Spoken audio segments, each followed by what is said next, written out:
Campbell. As always, I'm your host, AC Campbell. We're right now in week 3 of our Explosive November, where we're going to be interviewing my editor, my man, the guy who does my covers, Navi Robins. Navi's going to be talking about the book industry. We're going to be discussing things going on with AI, and there's going to be so much going on. Just stay tuned for that. Before we get started, though, I want to explain a couple of things. December is not going to be any slower. Since we got as close to November, this is gonna be an even better December. I have Dr. Paulette Harper coming back. I have my friend Denise Walker. She's a Christian author. I have a couple more Christian authors coming on the show. We got a Christmas special coming up. There's so things coming up, so just stay tuned for that. So when we come back, we'll be back with Navi Robins.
Welcome back. I want to share a little bit of big news. I have a new author on my hard drive roster. You get to know him a little bit better. Also, too, I'm still working on a cover reveal from Come to Heart Lions. We're going to have a lot of hard drive news, including a couple of my books coming up. So stay tuned for that. Also, too, I often get asked, where can we see the Author's Corner? The Author's Corner can be seen right here on my YouTube channel. Just go to YouTube and look up AC Television. You'll get to see all of my shows, past shows, my weekly gripes, uh, my mental health Mondays, all of that. So stay tuned for that. So next, we're gonna get the ball rolling with the first half of Donnie Robinson. Welcome back to the Author's Corner. I have a treat for you. This man has done my book covers. He's gonna do a lot more book covers for the people, me and the people of Hard Drive Publishing. He's an author. He's a promoter. He just does so much. Hey, I'm introducing y'all to y'all probably already know him. My name is Navi Robins. He's also a best-selling author. So we're gonna learn about all that today. How you doing today, Navi? I'm doing excellent. How you doing? I'm doing great, man. I mean, thank you for coming on the office. I really You're appreciate you, welcome. man. I want Anytime, to anytime. appreciate you. I want to start. I've always start all of my authors out from the beginning. What got you into this? What you've built?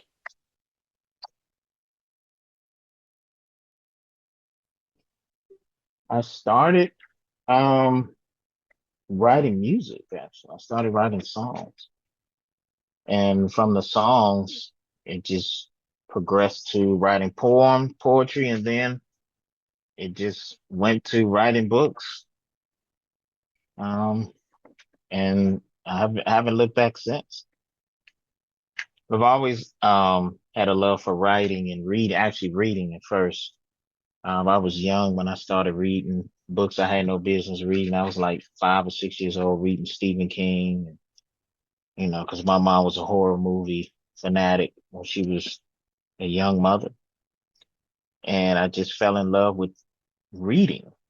And I guess it just so happened to progress into me wanting to tell my own stories because I was able to kind of like consume so much as a young kid, from Stephen King to Tolkien to Robert Ludlum to uh, Dean Koontz to Frank Herbert.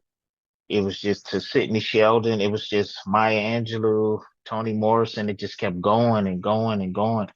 And so in 2013, I decided to publish my first book, and I haven't looked back since. See, I love that. I love that. So tell me about your first book. First book, actually, I got it right here. Walking Among the Shadows, Awakening.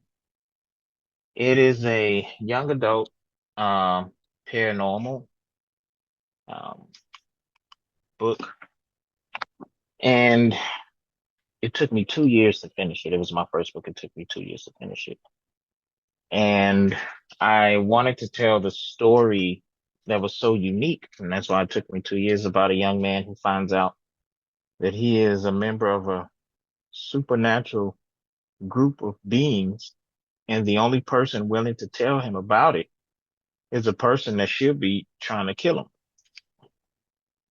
And he's in high school, so you have the high school angst that goes along with it. Um, and him just discovering not just the fact that he has supernatural abilities, but his family knew about it all along, and they was keeping it a secret from him because they didn't want him to get involved in that war between the factions. So that was my first book, Walking Among the Shadows. It um it was like the catalyst to my career. I found it, and I found myself being, awarded, getting awards like the Arts Alliance of Chicago, uh, um, Literary Excellence Awards, nominated with the NAACP. It just kept going and going and going until I was like, I did it the first time. Let me keep doing it. Now I'm about 18 books in. Like you just answered my next question. How many books did you have to date? That is wonderful. Yeah, So my 18 next, books. so my next question for you is: now that you got 18 books and everything, what Mhm. you expanded? You started promoting. You started doing covers. What made you decide to explode and start doing so many other facets? My first book, this isn't the original cover for my first book, right? It has gone through about four different covers. And the first one that I got, this book is young adult, so it's for kids, you know, 13 and up. And the original one was really violent. It was blood dripping down the front of it. Somebody was stabbing somebody else. And to be honest with you, nobody in the book was got stabbed. But I hired somebody else to do the cover, and it cost me $675 just for that one cover. And I hired them to do two covers. Well, I didn't have another $675 once I tried to sell the book and trying to convince parents that this book is okay for your child to read. And I was like, no, man, that look a little violent. And so when I got some feedback from a book blogger that had like 10 million followers on her blog, she was like, the story is incredible, but this cover is not going to convince, parents who more than likely going to be the ones to buy this book for their teenagers, that is not teaching them to be a serial killer or something like that. So I was like, so I didn't have the money. So I needed to figure out what was I going to do, because I wasn't going to give up. So I spent a few months teaching myself, going to YouTube University and learning how to use the software to design covers. I went to school for accounting. I didn't go to school for graphics design. I have the imagination. I have the talent. It was just me learning how to use the software in order to create what I needed to create. And it took a while, but once I got it together, I designed my first cover. And when I posted it on Facebook, like, hey, this is a new revised cover, people started inboxing me like, who did your cover? Who did your cover? And I was like, I did. And so it just took off from there. It took a while for me to really sink my teeth into graphics design. And then I've always had the talent to draw because my mother wanted me to be an architect. I wanted to be a singer. So I've always had the talent to draw. So with that talent, learning the software, and now I can create anything.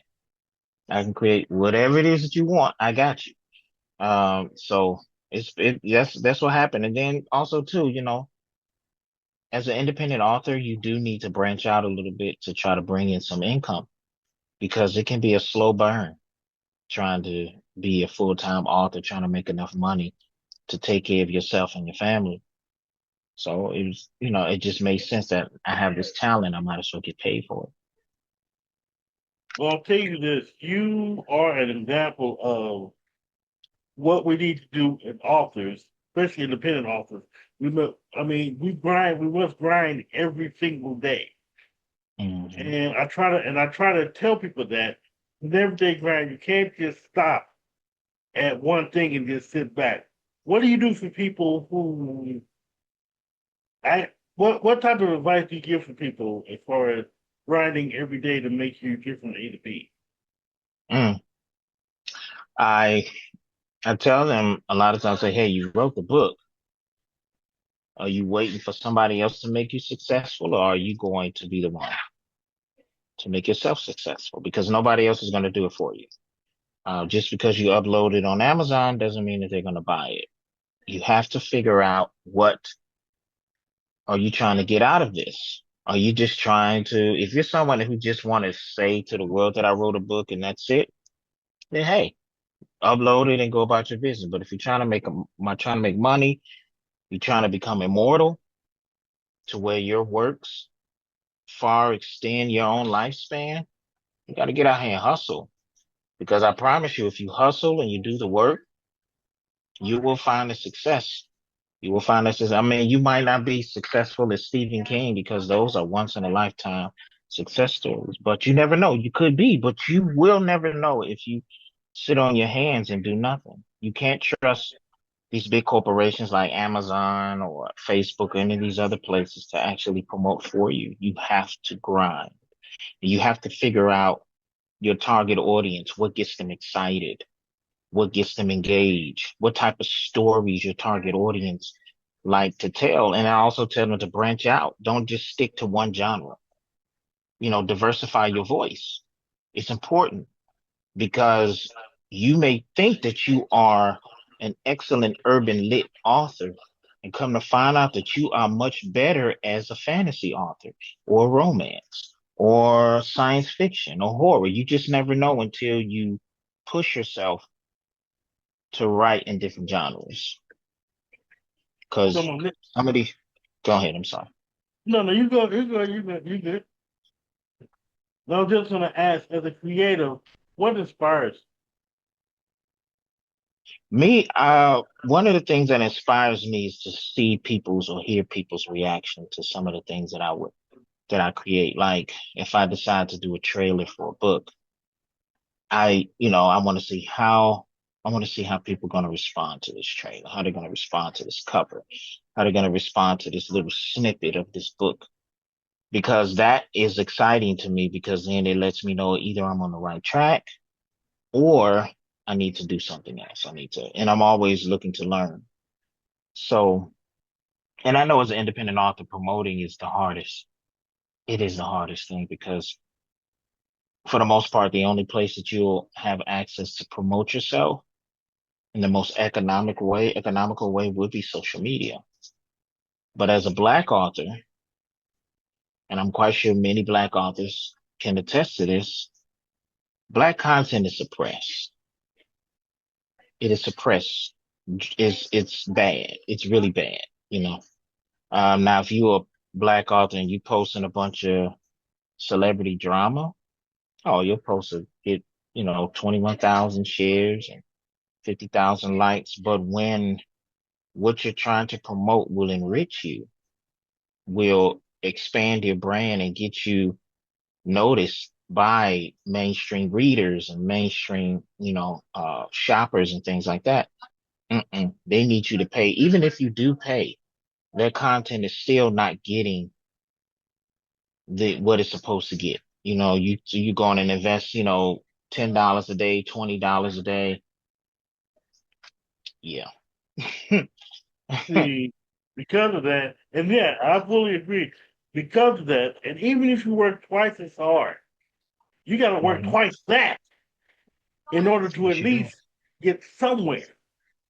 Yep, you do. You do. I think the most important thing for authors, independent authors, is networking. Networking with those people who are passionate about books, which are book reviewers, readers, and it can be a challenge for some of us at times because you have to be a people person, and most authors, we're not people. We're introverts. That's why writing about other things and creating new worlds is so attractive. And then some of us are disrespectful. I'm not gonna hold you. Some of us don't know how to talk to people. And we don't know how to show appreciation because I'm the author. Right? You're the reader. You don't read unless I write, and so we have that hubris and it tends to burn bridges.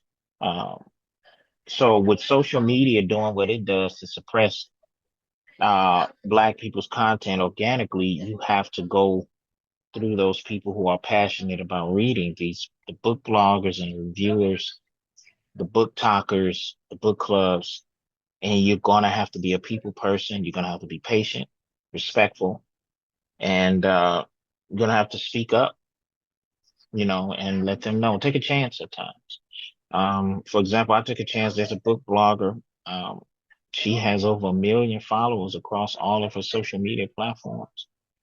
I saw her on a live on TikTok. I slid into her DMs and said, "Hey, look, I need you to could you review this book?" She said yes, and she loved it, and it's been great ever since. So now, you know, every time I release something, she said, "I need you to send me that arc." I mean, this is a person that typically gets millions of views on anything that she posts, and that helps. And then she has a network of other book bloggers and book talkers that are around her. So when she says something, they want to get a hold of it. They want to listen. They want to read. And that's what you have to do. You have to be comfortable with networking and be authentic. And don't use them. It has to be a give and take. Um, so you can't just always be in their inbox asking them to review a book. If you see them doing something, support it. If you see them on a live, go on a live and support it. Like the live, send them gifts. You know what I'm saying? Promote them as well. Tell people like, hey, look, follow this person, follow that person. If they have an event, promote the event. Even if you can't go, just there has to be a give and take because if you support them, they'll support you, and that support will propel your career because the end goal is to make money from this. You love it, but you know, it's a labor of love and it takes a lot of work writing these books and a lot of money. So you want to get a return on your investment and some. So yeah, it can be a little daunting for introverts, but you decided to be a published author. You could have kept your stories to yourself, but you didn't. That So now you have to do what is necessary to make your money. Because I want all of us to get this money. It's enough money out here, but the readers don't know you exist. Or if they know you exist, they don't know that you can actually write. Because there are a lot of people out here that are writing, but they might not be quite there. So, well, no, I mean you were 100% correct. And also, too, what people I've seen us get better over the years in the writing industry. So you hit the nail on the head when it comes to say that we have to come together, we have to network, we have to do a little better.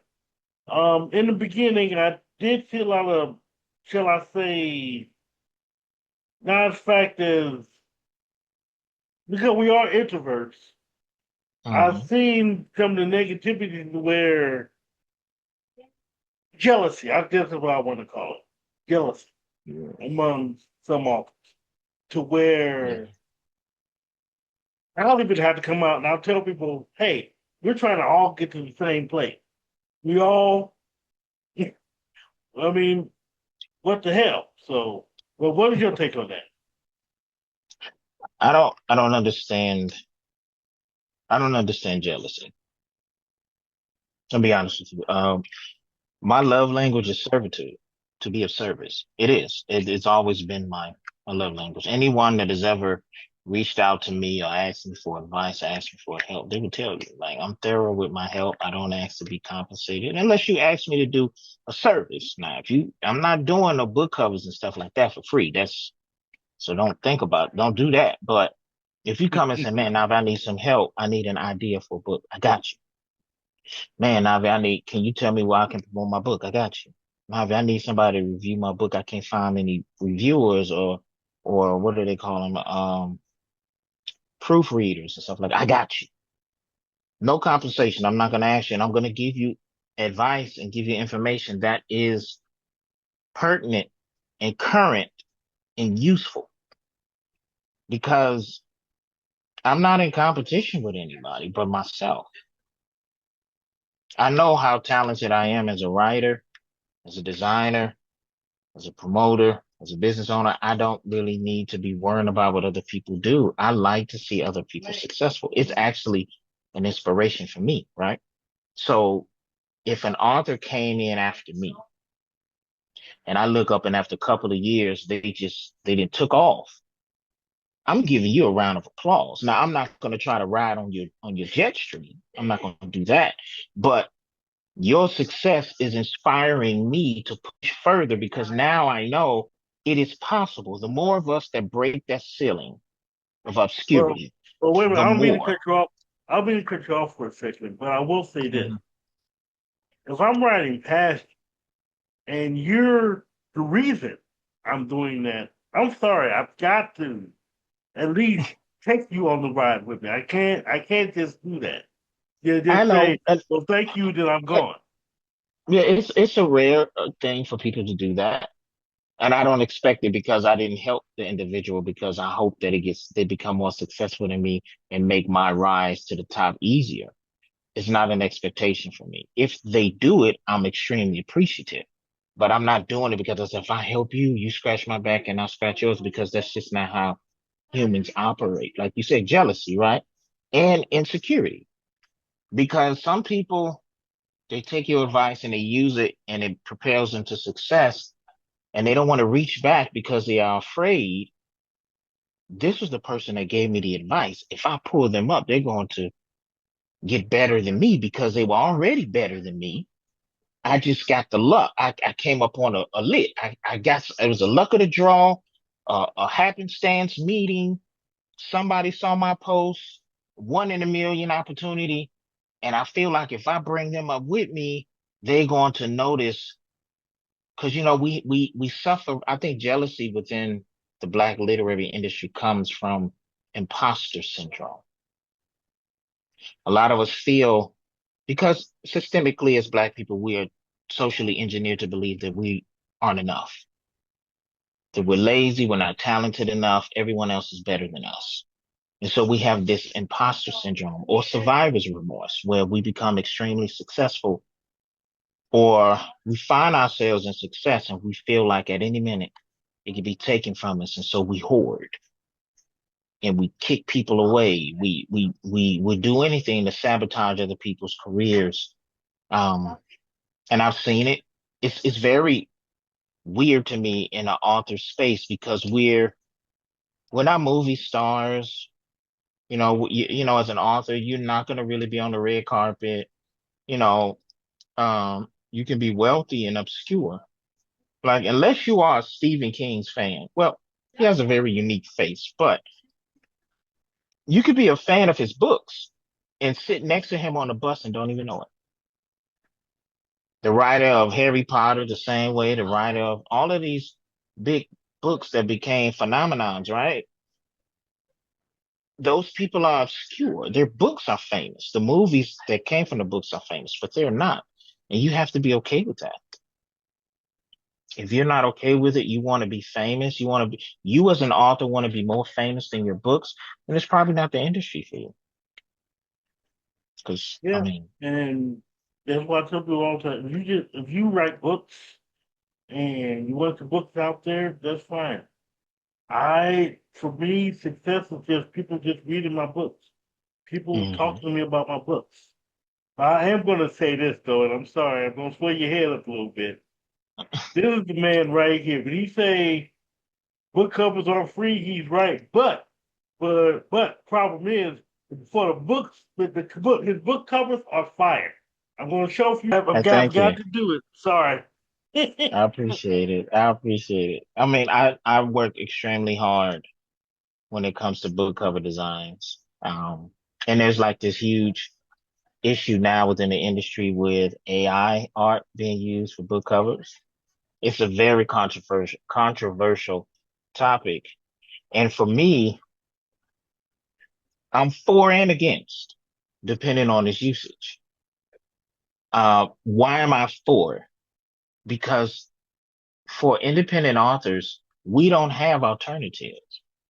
I mean, how soon we forget how every cover had the same goddamn model on it. How soon we forget? Like, come on, people. And I was paying monthly for Shutterstock, Adobe, Free Pick, uh, Envato.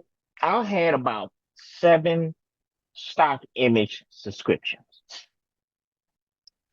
And out of 7, it was the same models, the same people, right? You will see one model on 100 covers, maybe the same picture or sometimes in different positions, same male models, right? It was so bad that the content was so limited that some cover artists were actually downloading images from Shein and some of the other websites that sell like the clothes for black people. What is it like Shein? What's the other one that they shop at?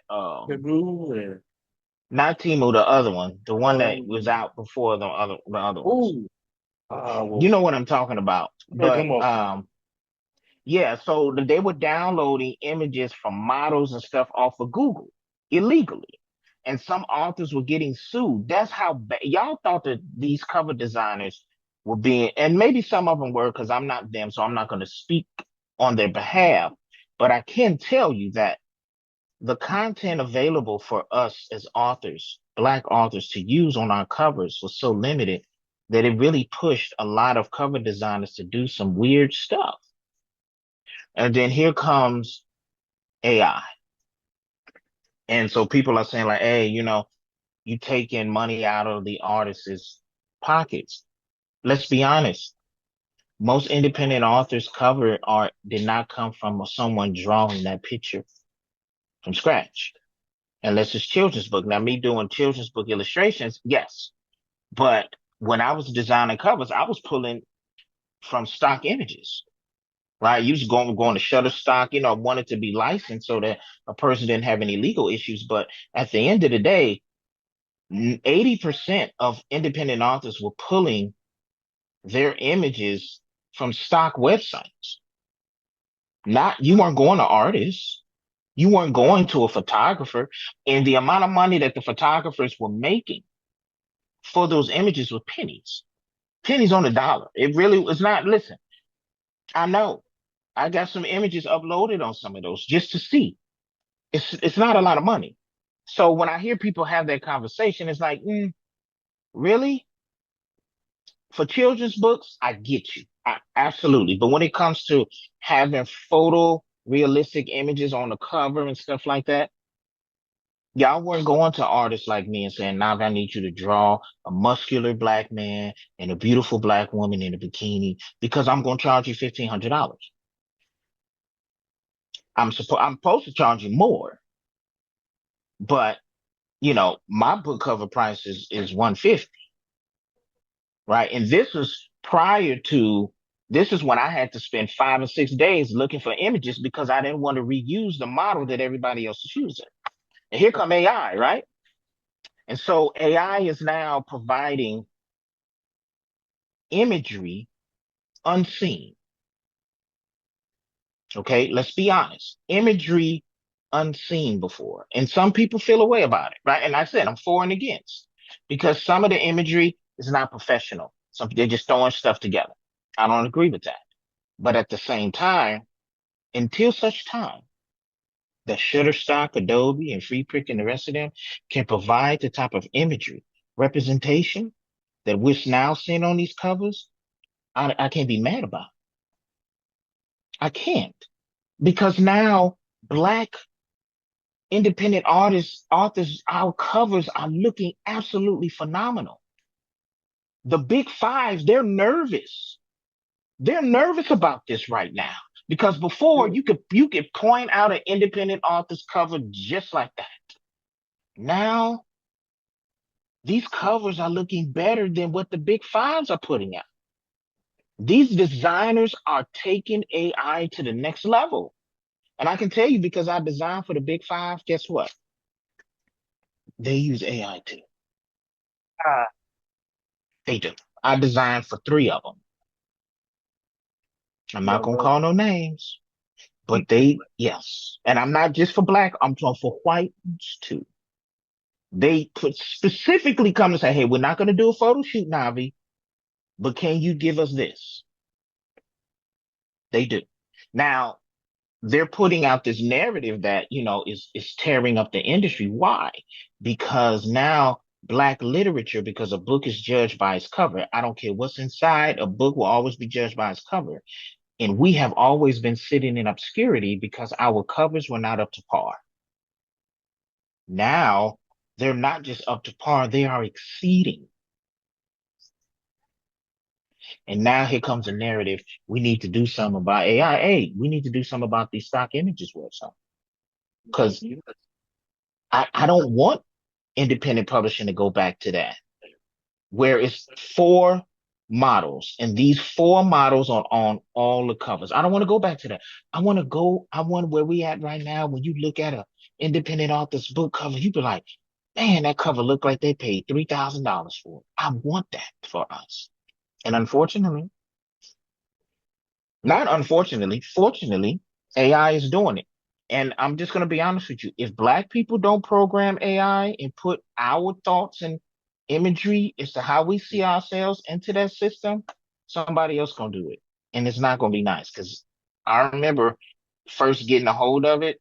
And every time I would put in beautiful black woman, it was a woman who looked Hispanic, Mhm. light skin with long straight hair. No, just now it's just a buffet.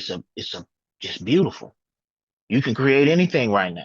Again, for and against it because some people are doing it in a manner that is not transparent and it's not professional, right? They're just throwing something together. It's three arms. You don't deal with the fingers right and stuff like that. And Right. I don't agree with it. But I'm just, hey, graphics designers, a lot of us are feeling away because we feel like artists or authors are taking money out of our pockets because we're not getting that work anymore. And I get it.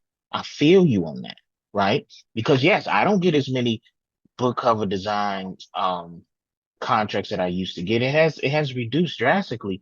But where does that put me? What do I do at this point? I need to pivot or I need to adapt because it's not going anywhere. And these authors are now figuring out how to prompt.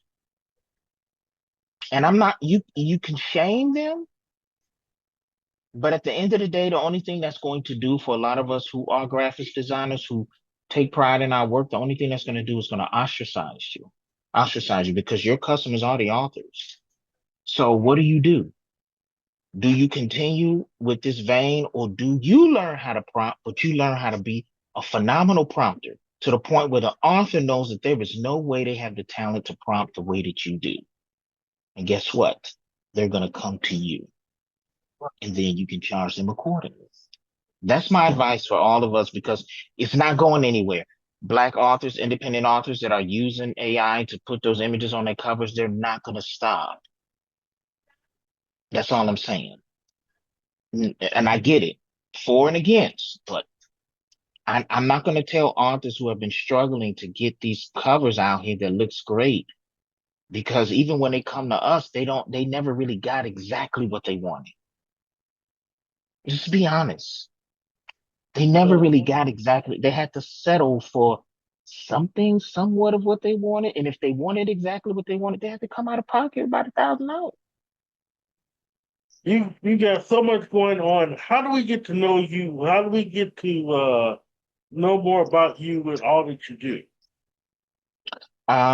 You can go to my website, navirobins.net, or you can follow me on TikTok.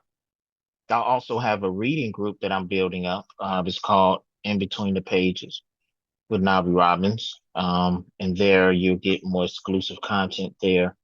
I'm really trying to branch out and really get my promotional feet hitting the ground to where every day I'm posting something, every day I'm informing you about something, sharing something. So those are the places. Instagram as well, threads. I'm not on Twitter like that. I'm just it's Twitter is too much for me.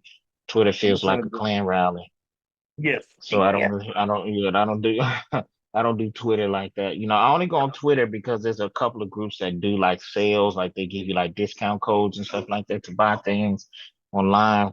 But outside of that, I just really don't go in there because it just feels like burning crosses on white hoods. So Twitter is just not the place for me. But a lot of times I'm on TikTok. A lot of times I do lives on TikTok, talking about the industry and sharing. Uh, my experiences and sharing, where people can promote and stuff like that. It's been years, for me of the acquisition of all of this information when it comes to properly promoting and figuring out the best ways and best places to get your books printed and how to increase your profitability because Amazon doing it to us. Yeah. Amazon is doing it. Whoo! Let's talk I about just, that for a second. Yeah. yeah, So yeah. yeah, yeah. Explain to everyone what exactly is Amazon because Amazon is been real funny lately, especially last couple of years. It's been longer than the last couple of years, but yeah, the last couple of years they really amped up. They really amped up the foolery. It's been so now they didn't reduce our royalty rates on printing on paperbacks. Amazon's printing when it comes to paperback is already not really up at the upper echelon of what you could get when it comes to print on demand. I prefer Ingram Spark. I know some people have some issues with Ingram Spark, but let me tell you something. I have no issues. And I'm gonna show y'all this because look, Ingram Spark. This is a hardcover from Ingram Spark, right here. This is a jacketed hardcover. When I do my special editions, I make sure that you get two covers for the price of one. So you got the jacket Mm. cover, and then on the outside, on the printed, you get a different type of cover, right? And then Ingram Spark also has the mass market paper, that real fine paper that feels like silk, not that coarse paper that Amazon. Yeah, like you can all of that. Um, you don't have to pay for ISBNs on there anymore, and they do not charge setup fees. Um, they have a better distribution. You might pay a little bit more, like 50 cent or something more for your books, but um, you can get your books a lot faster. You can select whatever speed you want. So I typically use Ingram, but Amazon, they're bad, man. But it's almost like you can't avoid them, right? You can't avoid them. You just have to use them as a third party seller. What we've been doing at Rona is using them as our first party seller, which is taking a lot, we're leaving a lot of money on the table. And I get it. Some people have been doing this for a long time and their readers are used to going straight to Amazon. So I can't knock people for that.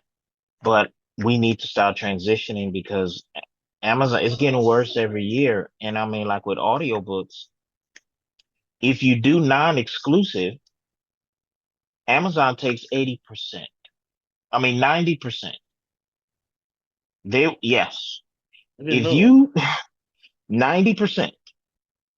If you decide to be exclusive and only have your audiobooks on Audible, they'll give you 80%. Now, mind you, as an independent author, that's unacceptable because you Right. pay, and to get an audiobook, it is expensive to get an audiobook produced. It is not cheap. Even if you do like a split. Now, some authors they do like you do a lump, you do like a payment, and then you do a royalty split. Even if you take that route, it's still expensive because most voice actors are they want like $1,000, $1,500, $2,000 or whatever.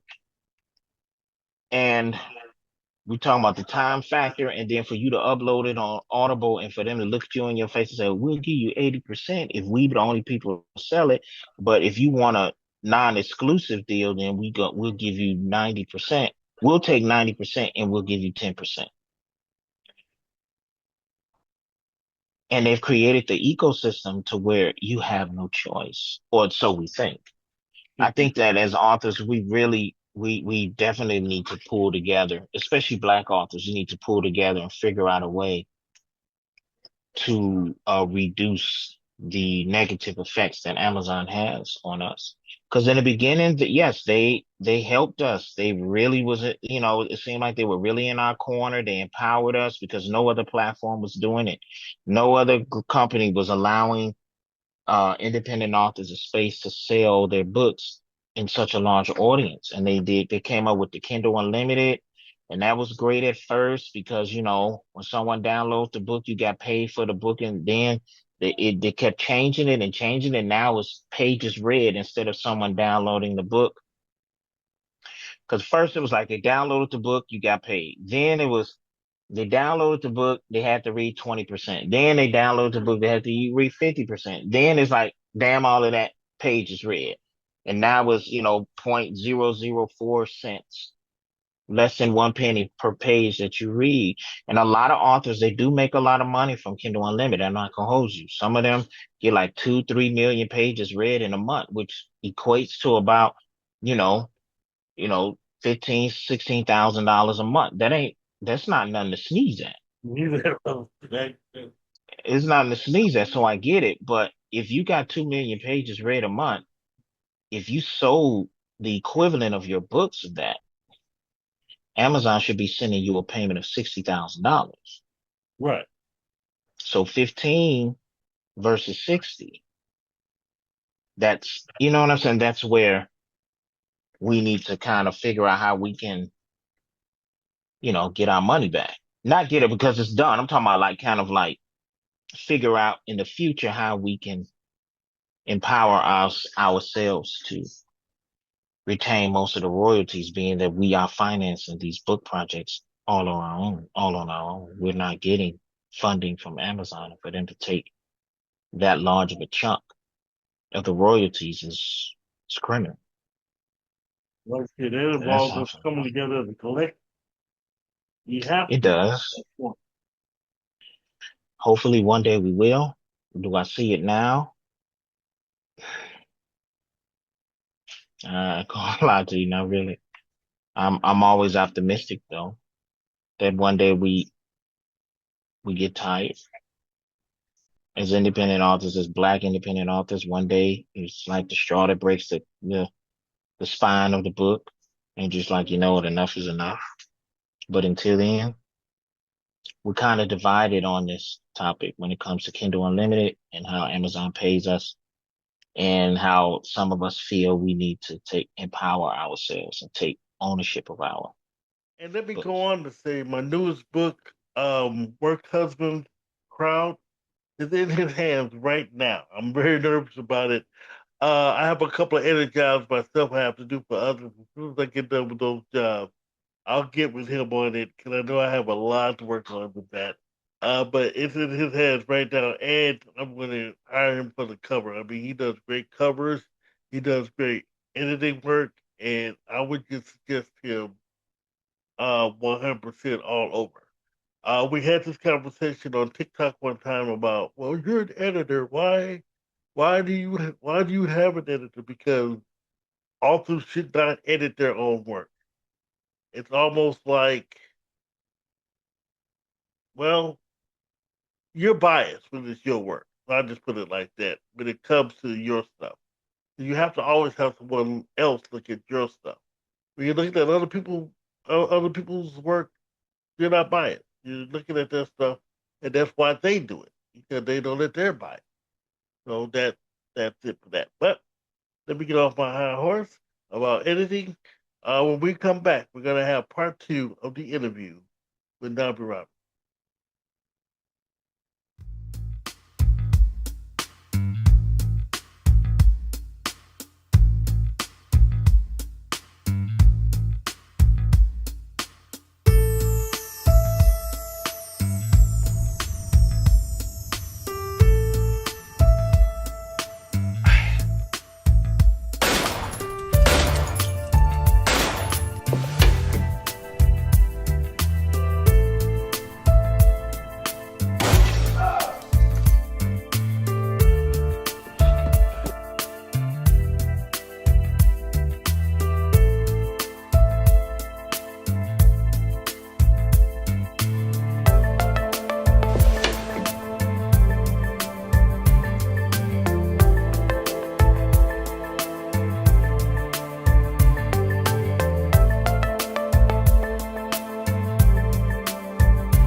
Welcome back to an all new Office Corner.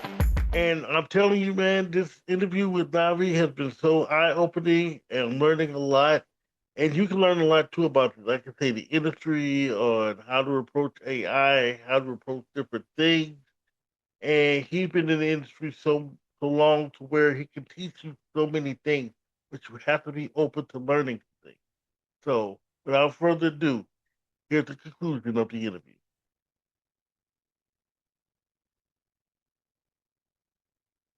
So the way with those, the way the end division, that you're right.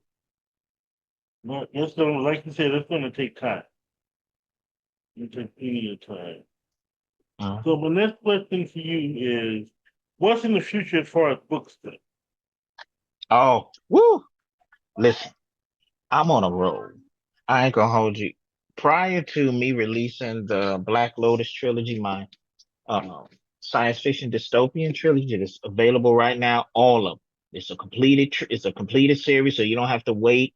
All three of them, all three are out and they're available on my Oh, website, on Amazon, Barnes and Nobles. They're all out, all three, right? Available in ebook, audiobook, paperback, hardcover, and special edition. Now, the audiobook is only available on my website, navirobins.net, because I don't like what Audible is doing to us. But I I have my one that I was kind of, and it was unexpected, but my next release was supposed to be Beautiful Heathens, about a group of women who were victims of the sex trade, and they escape and they exact revenge on those people who run it. Um, Kind of like a supernatural. It's kind of like the movie Seven meets Constantine meets Taken, and then but it's with black women. And then, but that was supposed to be my next one, but then I got inspired. So my next one is actually going to be DNF, which is Do Not Finish. It's a story about a woman who's actually a black woman who's a witch, and she reviews books. And what happens is if she leaves a bad review and you like come for her or you say something disrespectful or racist, she use her magic to send you to live in the worst book she's ever read for about a week, just to Oh teach you a wow. lesson. Yeah. Damn. You know, the petty is real in this one. The idea came to me, and I created the cover, and I started writing it, and I couldn't stop. So now I'm going through it. So that's going to be my next one, and then Beautiful Heathens. Then I have another one, Jezebel, the girl that defeated death. It's a story about a girl who has a power of premonition. She can tell when someone is about to die, and so she's been saving people. And then death tells her to stop. They enter a blood pact. And so she stopped, but the next premonition she had was of her mother. You know what she did? She went and saved her mother. This enrages Death, so Death decides to go back and starts killing everyone that she saved and framing her for their murders. So that Hmm. one is also coming. And then I have book three of the Walking Among the Shadows series. It's been years coming. I know the fans of the Walker is finally, we almost at the finish line. The Witch King. And my horror short story, Welcome to the Psych Ward. Those are the ones that are coming in 2025. I got other ones coming next year. The Hollow Tree, which would be my first fantasy. It's about a little girl who's transported through a hollow tree in the forest to a world where children are born with magic, but they're enslaved by the adults because once a child turns 18, they lose access to magic, but the adults don't know how to let magic go. So they enslave the children and extract the magic from the children. And she's gonna go over there to save I'm loving it. the children and find her missing brother who's trapped over there too. Um, Carton de Sange, which is Blood, Cotton, and French, about a billionaire black family who are serial killers. Uh, yeah, I got a lot of heat coming. I got a lot of heat coming. I am enjoying myself as writing and promoting. I am absolutely enjoying myself. Um, so that's what I got coming. I'm working on screenplays too. I'm trying to get them out here to see if I can get some grabs on them. I just finished another screenplay entitled Jesse's Girl. Uh, I don't want to give it away too much, but yeah, I'm writing everywhere. I'm really enjoying it at this point. I think now over the last year, I think I've had the most fun as an author than I've ever had in my entire career. And I don't know what it is, but I'm just having a lot of fun at this point. I'm having a lot of fun. And I don't have a big entourage behind me. It's just me and a couple of few people. And for the most part, most of the people that I'm linking up with, to be honest, it's a few authors that I rock with, you know, but most of it is like readers and book bloggers and reviewers. Like to just have that camaraderie has just been great. So I'm having the most fun I've ever had. No expectations, not trying to pretend to not know that somebody don't like me, but I'm trying to be nice about it. I don't gotta worry about it. I'm just writing and creating. It's just a lot of fun for me at this point. I'll tell you this. I don't give a damn about haters, none of that. I'm happy that you even agreed to my interview because you were so busy, you're so in the band, you're so talented. I'm just happy to even know you, bro. It was only Thank you. I worry about appreciate this. So, appreciate it. and that's not a problem at all. So, my next question for you is, what else is in the future for you besides new books? Movies and TV shows. That's the next thing I want to conquer.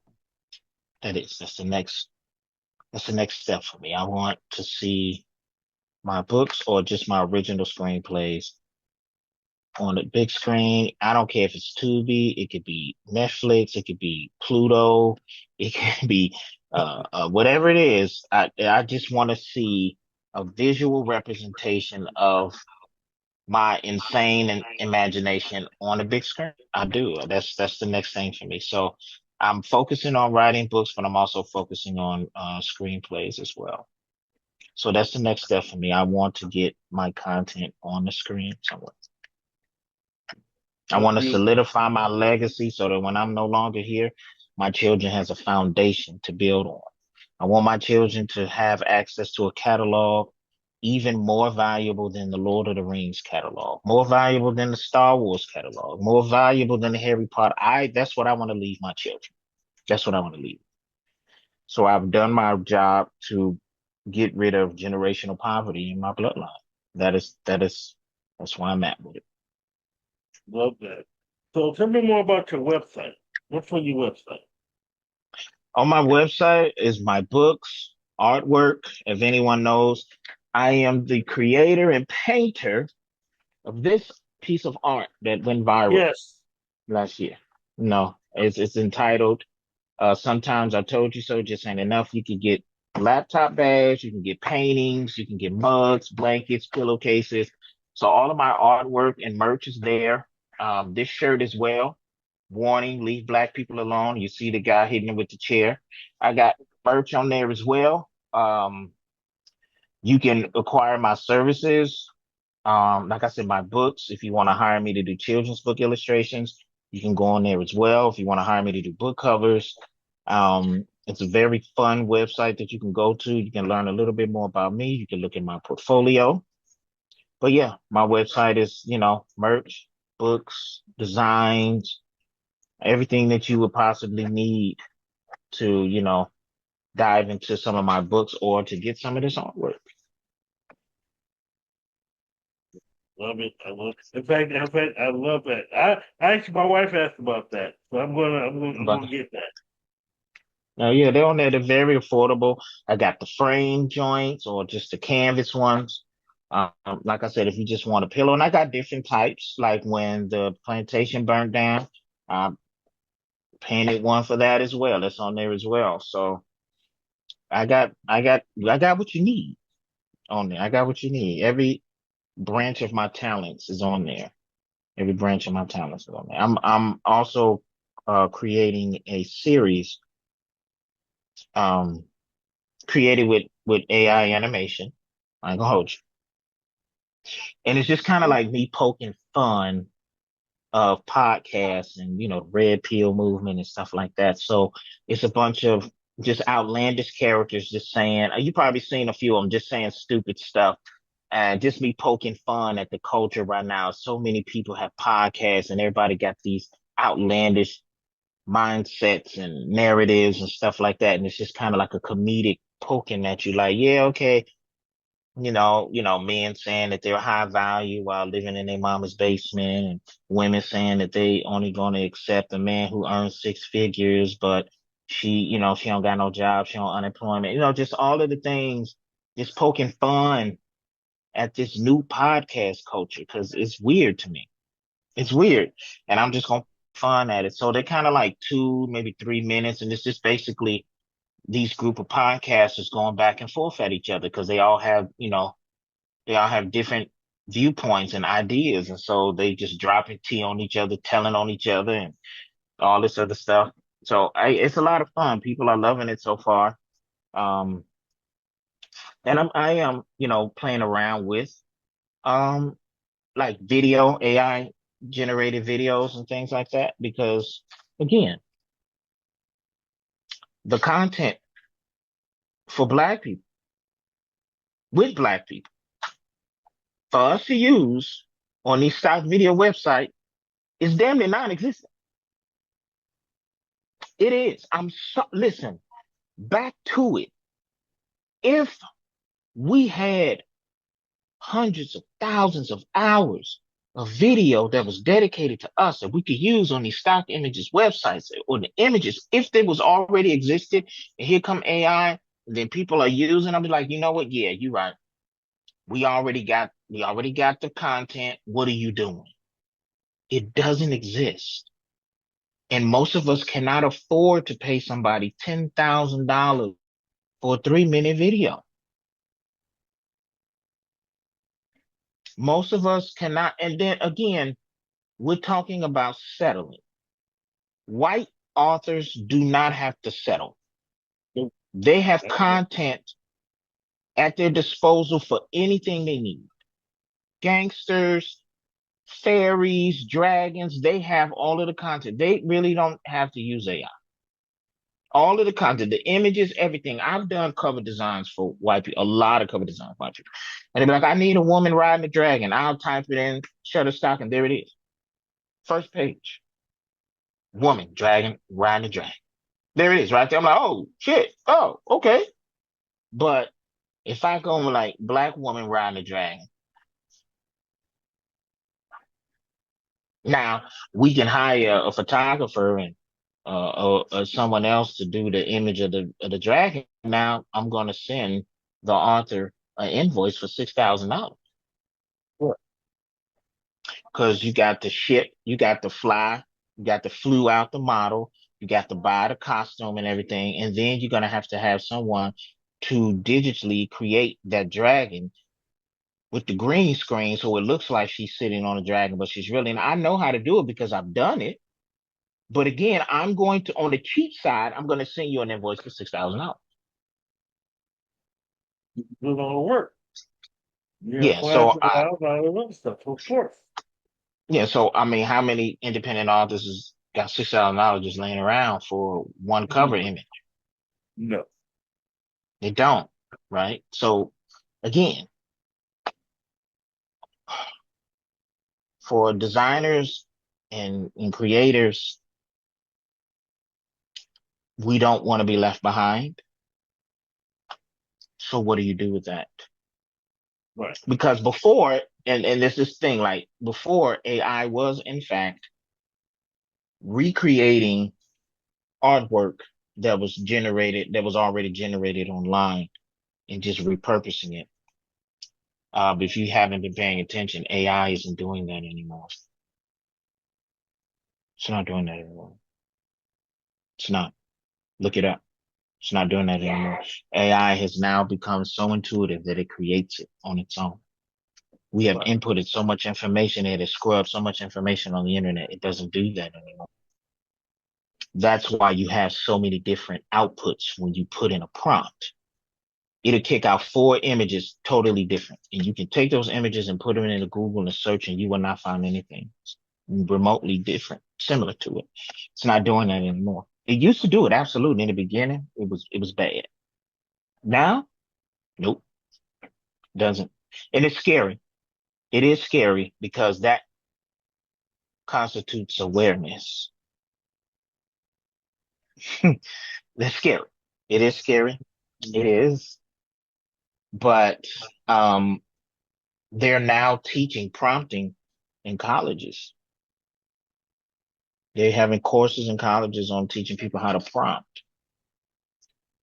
That should let you know that AI is not pulling from anything else. Right. Once college courses are saying, okay, we're going to teach you how to prompt, yeah, it's not doing that anymore. It's not. Now you can, because even now they have so many blocks on some of the image generation, like you can't, like they have some that don't, but the more popular ones, like you can't generate an image of the likeness of somebody else. Sometimes they have you record you saying that you have the right to use this image or this video. It does. Like when I want to create a avatar, a video avatar that I could use it to like be the character of my book to speak, like it's a speaking. I have to record a 10-second video saying that I own the rights to this little video and it is not, but if they see it's a video of Donald Trump or a real life person, they won't let you do it. It'll kick it out. So they have put a lot of fail safes into it so that people's original content is no longer being pilfered. And I get it. And I'm just encouraging people like myself, even if you don't use it, learn how to use it. Learn how to use it. I'm telling you, it's learn how to use it. You don't have to Okay. use it. You can keep, huh? I was just gonna say I will learn, but I'll still keep on using my book cover. So Oh, I'll that, learn. hey, no, because it's not just for image generation. I use it for research.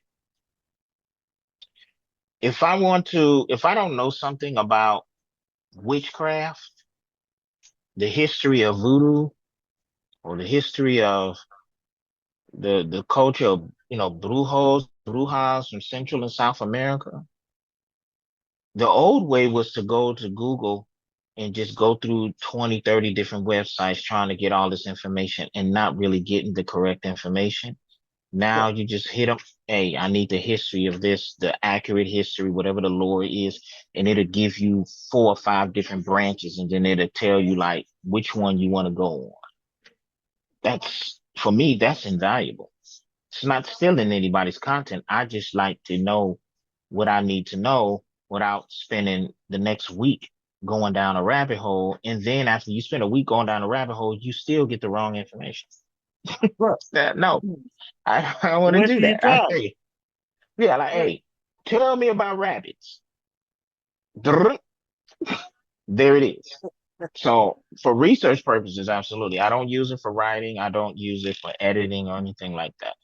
Um, but for research, oh yeah, absolutely. Absolutely. Yeah. It is invaluable when it comes to research.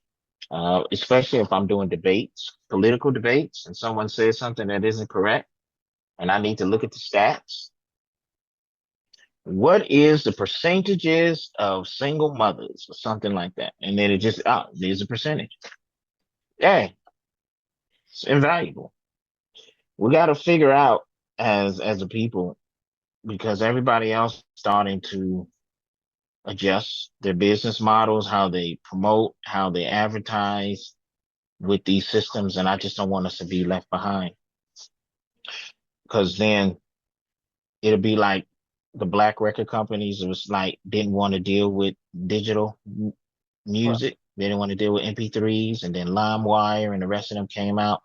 And the big record companies was lying, saying that they was going to fight it, but behind the scenes they was building Spotify and Pandora and Apple Music. They was doing all of that behind our back. They was building the Zoom players and the Apple players, while at the same time looking us in the faces and encouraging the black record companies to stand their ground. No, it's CDs or nothing. We just not dealing with it. But behind the scenes, they were building the portable MP3 players years before they released them. Just Yeah, to trade because us they out. wanted oh yeah, because they wanted those black record companies to go under so that they can pilfer those artists. And that's what happened. We lost so many independent black record companies during that transition from CDs to MP3s. It was bad. It was bad. It was And bad. It was bad. we're not gonna do this with the publishing industry. We're not. I refuse. No, no, We gotta work a no. little bit harder for that. I mean, because we lost some pretty big independent publishing companies from when they was transitioning from print to ebook. We did that happened too. They didn't want to deal with the ebook side of it. I ain't dealing with no digital, which is the paperback. Readers like paperback. Readers want to feel it in their hand. You're right. Until they grab the tablet and those people don't have they got a problem. They got to wear glasses and they look up and they can change the background of the image and blow up the text. You can't. Well, Hey, you're not you're not gonna be able to beat that with a paperback. You just not. Like a person got a tablet and they can blow it up. Mm. And then at 99 cents, 2.99, 3.99 right. against 10.99 or 15.99. We gotta adapt so that we're not left behind, because it's not going anywhere. And that's my point. It's not going anywhere. Gotta do something. That's the key word of that. It's basically the key word for this. whole system Yeah. is for us as blacks to be jacked with that. Yeah. I mean, stay true to making sure that you don't pilfer people's ideas. And I don't agree with people writing a book with AI, but at the same time, I mean, some people was publishing one book a week and that book was horrible. And if those same people gonna use AI, at least the story might be a little bit more cohesive. Right. Um, but again, we have to, whether you use it or not, learn what it is, how it operates, what is prompting, play around with the prompting as a designer. Because a lot of my designs I don't use AI. But when Simon and Schuster come to me and say, "Now we need an Mm-hmm. AI image," I'm be like, "Okay, what you want me to do?" Right. Random House came to me and said, "Hey," because they're using it. They're using it. Disney use it for their intros for their TV shows now. Like they're using it. Um, but they are hiring people who are excellent prompters. Become an excellent prompter, and you'll always make money. That's all I'm saying. Become an excellent prompter, and you'll make money. Shoot, there's some authors that actually created their own AI models. Like, so they went into Chat GTP and created their own like AI to create the images according to their black experience, according to their black imagination. That's incredible. Applause to them. We gotta do something because I Shutterstock ain't understand. doing nothing. Wait, Shutterstock actually now sells Shutterstock and Adobe actually has AI stock images now, Oh, really? and yes they do, and they still do not have enough black content. Oh, wow. Now that I listen, I wish I was making it up. They do. You could go on Shutterstock right now, and they have tens of thousands of images that are in their AI generated image section, and they still do not have what we need. So my thing is like, if you wanted to pay somebody, you wanted to make sure that the artist got their due, okay, fine. You go there, but even the AI generated images, they're still not gearing anything towards black content, black imagery. It's weird to me because I would think you would see more, but you don't. Running out of time. I got about 6 more minutes. I always give my artists the final word. You can Mm-hmm. give shout outs, you can give advice, whatever it is, the floor is yours. Want to give a shout out to my family. Love you. Want to give a shout out to Storm, Brit and her books, Booked and Busy, and a slew of other book talkers, book reviewers, that have been absolutely incredible with revitalizing and helping me reinvent myself in this last year and a half. Shout out to the readers. Shout out to all of the content creators. Um, Shout out to Tabitha Speaks on the political side of the game. I love you, sister. Yes, love Always her. will support you. You know, these are the people, my mutuals that, you know what I'm saying? We interact with each other on a daily basis. Be on the lookout for these new books. Be on the lookout for that, animated series. Um, I will be in Detroit this year. I'll be at the ICU book event, Detroit. I believe it's the weekend of the 22nd. I'll be in Detroit, and I will be. Uh, I'm going to be. It's in 2027, but I'm going to be in Savannah, Georgia, for another book event. I'm trying to secure my spot in Las Vegas next year as well. I'm trying to get my, physical appearances up now. Uh, locking in some physical events. I am shooting to be invited to the Essence Festival next year. Yeah, Fingers crossed. Fingers crossed. yeah, I cross. Um, but I want to thank you for having me today. I appreciate you immensely.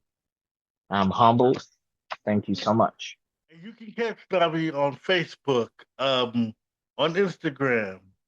Definitely, you should check him out on TikTok. He does a lot of things on TikTok.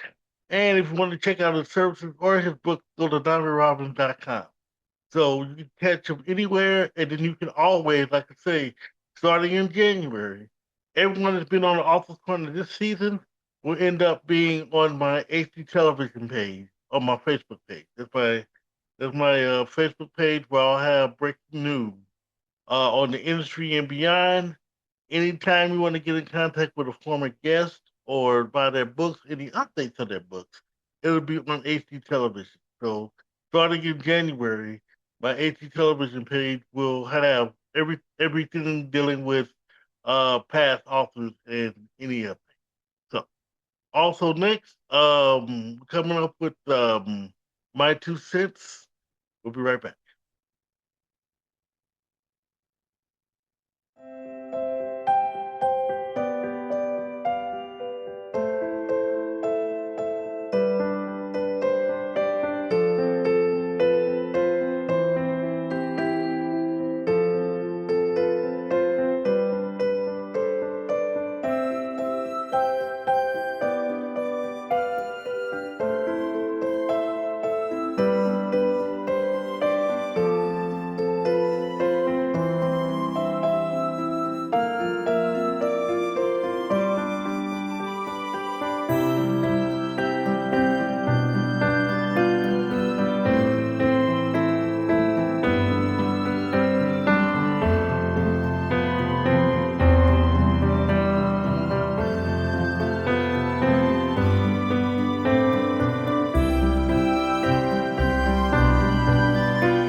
In three, two, one.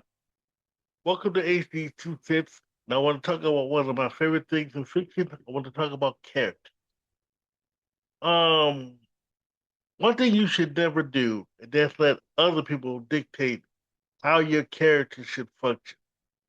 And I'm not even talking about readers. I'm talking about editors and people who just read your work. Now, I know a lot of people mean well, but your characters are personification of you. So in other words, and I don't know too many editors who do this, but there were a couple that I've encountered when I first started writing. This is actually more for my new writers. When you're editing, you don't let someone tell you, well, this character is to this, this character to that.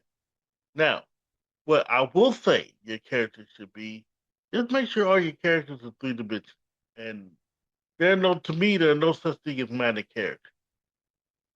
Characters, even those that don't appear throughout the book, have some importance. That's why I say always make sure you have a professional editor to make sure they point that out to you. Again, in my early days of writing, I would just let just random people read my stuff and say, "Why is this character here? This character don't seem real to me. Character this character that," and I take very much so pride in my character. When I actually had a professional editor check out my book the first time, This was from when I first published Childhood Black Woman. Um, they basically said, whoever told me my characters don't seem real need to go kick rocks because how you create your characters, how you create your character. Now, should characters be 100% flawless all the time? No, that's not real. Should the character always have issues? Maybe, depending on what those issues are. But you should make your characters real well rounded, no matter who they are. Does your hero always win? Does your villains always lose? Kind of mix it up a little bit. But your characters are you.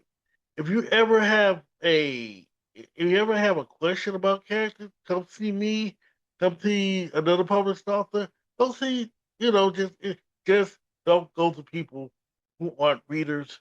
Just don't go to people who aren't writers. Let those who actually at least read books tell you about your character. But finally, how you feel about your characters is what ultimately is going to be put up on that page.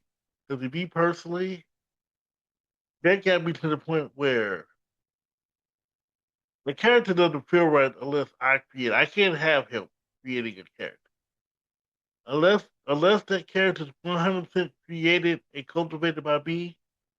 Can't do it. That's the office corner. Thank you. Let your writer fuel your spirit, and God bless you. See you soon.